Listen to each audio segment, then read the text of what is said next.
Our reading today comes from Matthew's Gospel.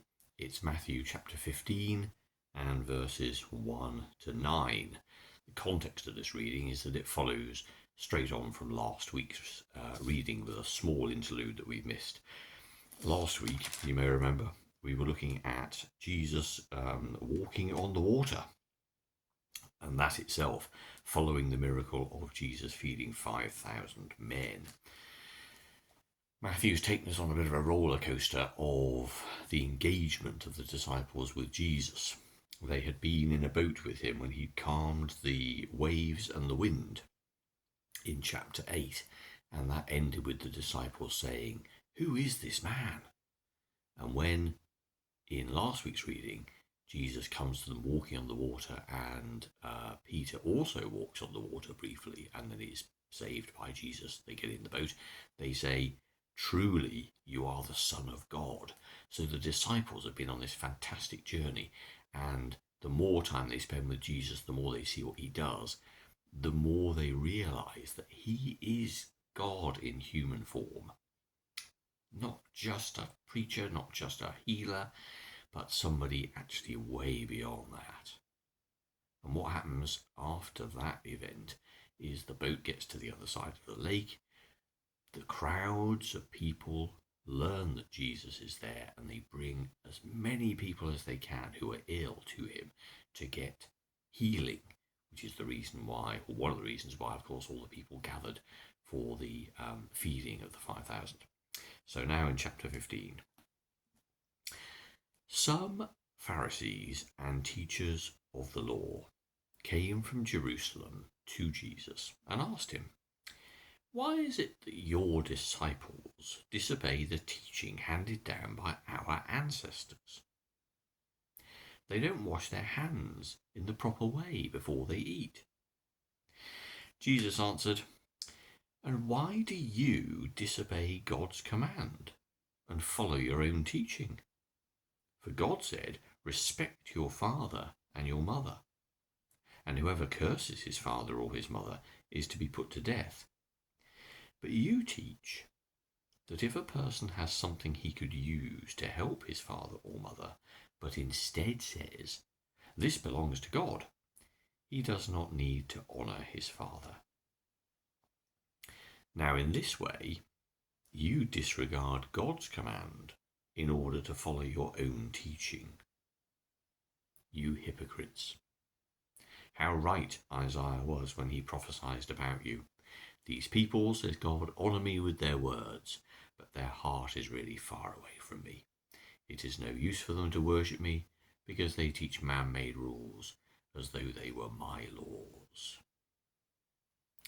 So you can see that Matthew has put this material, as does Mark, closely aligned to give us a stark contrast of the ways in which people reacted to what they saw in Jesus.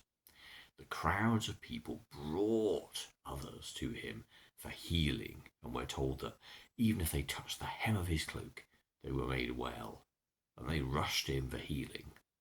The disciples who'd been with him and heard his teaching and seen the majority of his miracles, they were beginning to own the fact that Jesus was not just somebody you could bring out to heal people, but the Son of God.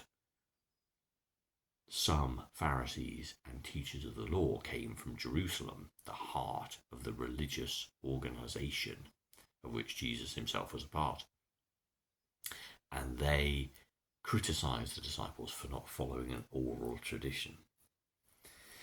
Their argument needs a bit of context setting because they had created on top of the Ten Commandments, recorded and spoken by Moses in the Old Testament. They'd built up a whole series of oral tradition and teaching to help people understand what was the right thing to do in various situations, and it was a code of law.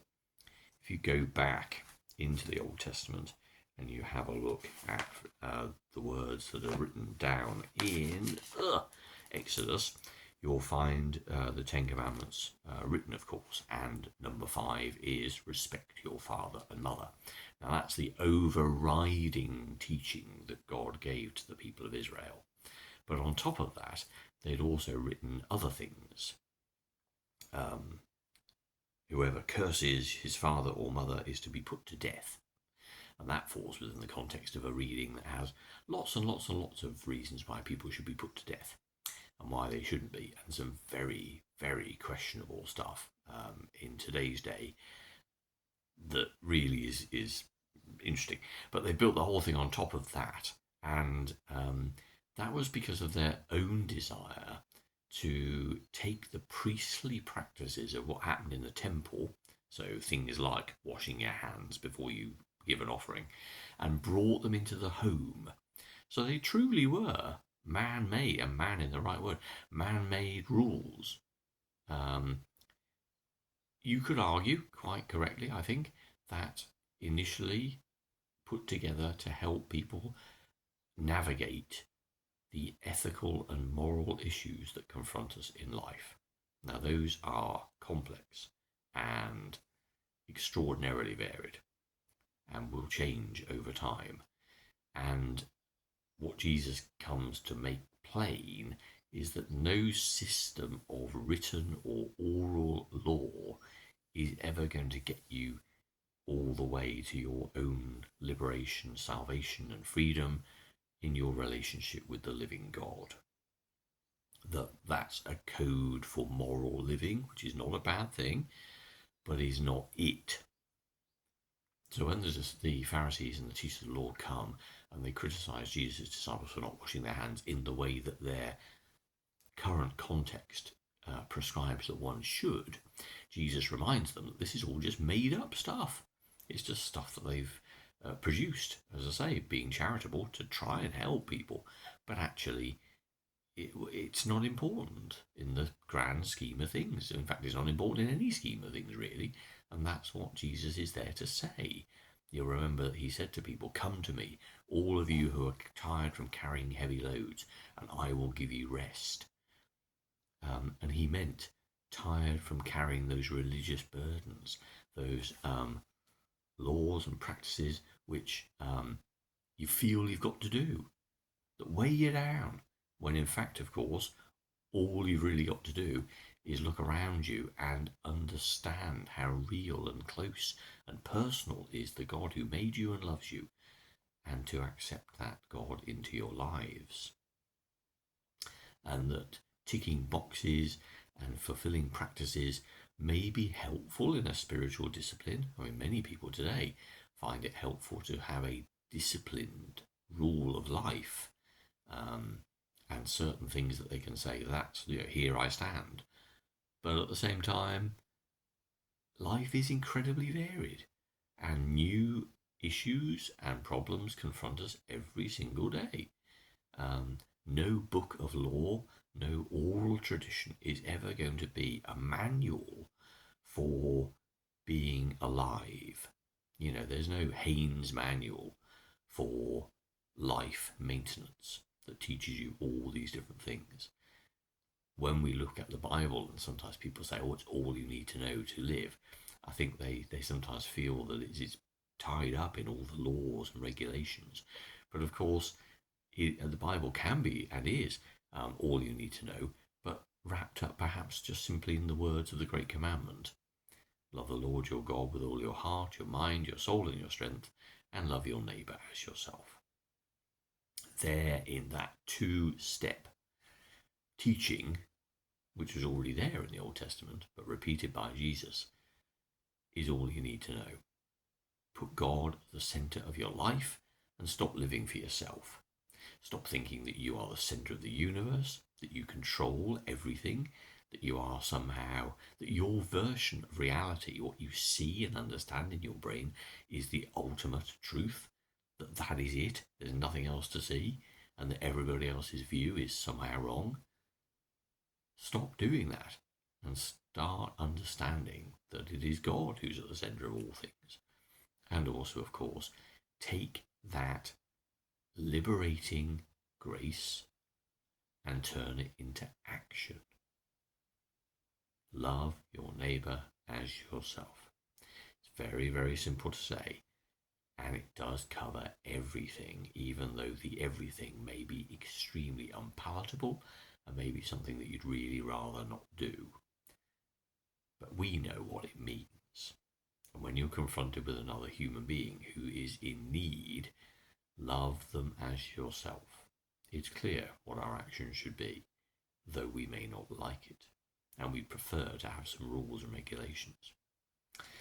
But it's a stinging retort and a great juxtaposition about the fact that here we have some people who have created a system of religious teaching which is meant to help people in their relationship with God, but actually ends up being contradictory and confusing and burdensome. What was actually written in Isaiah is even more stinging. These people claim to worship me, but their words are meaningless and their hearts are somewhere else. Their religion is nothing but human rules and traditions, which they have simply memorized. Their hearts are somewhere else. And that's the sadness, isn't it? That people should trade in a set of rules and regulations for the liberating glory of the good news that Jesus came to embody in his life. Just like the disciples could say, truly, this man is the Son of God. You can look at Jesus and the way he lived his life and the way he helped people and the way he had no sense of prejudice, no sense of division. All are loved, all are accepted, all are precious. And that he spent his time actively with those who needed him and wanted him, the ones who had been cast aside by the very same religious authorities who tried to bring everybody up into a relationship with God. But it had to be on their terms and by their rules. And it's a wonderful, wonderful reminder of how we all do this all the time. Even if we're not following a particular set religious practice, we are always making up reasons for our rule of life, why we do something and why we don't do something. We're always justifying ourselves and thinking about how it is that we can limit our involvement with other people, limit our extravagance. But of course we worship the God of glory and truth and wonder and beauty, and that God gives us extravagant, infinite love. Our response should be nothing less. And we need, in all things, to be having that same blown away, childlike, wonderful reaction that Jesus has instilled in the disciples when they say, truly, you are the Son of God. They got it. And that's embodied in the person and in the action of God, not written down in a book of law or an oral tradition. Our God is with us every waking moment of every day, in every nasty, dirty, messy situation. And God comes to us in all those situations and reminds us that we are loved beyond words, that we are special, and that we are held. And this is meant to be liberating for us and good news for the world as we turn what God has entrusted into our care into a life of action and service and love, fueled entirely by our own conviction that we ourselves are loved.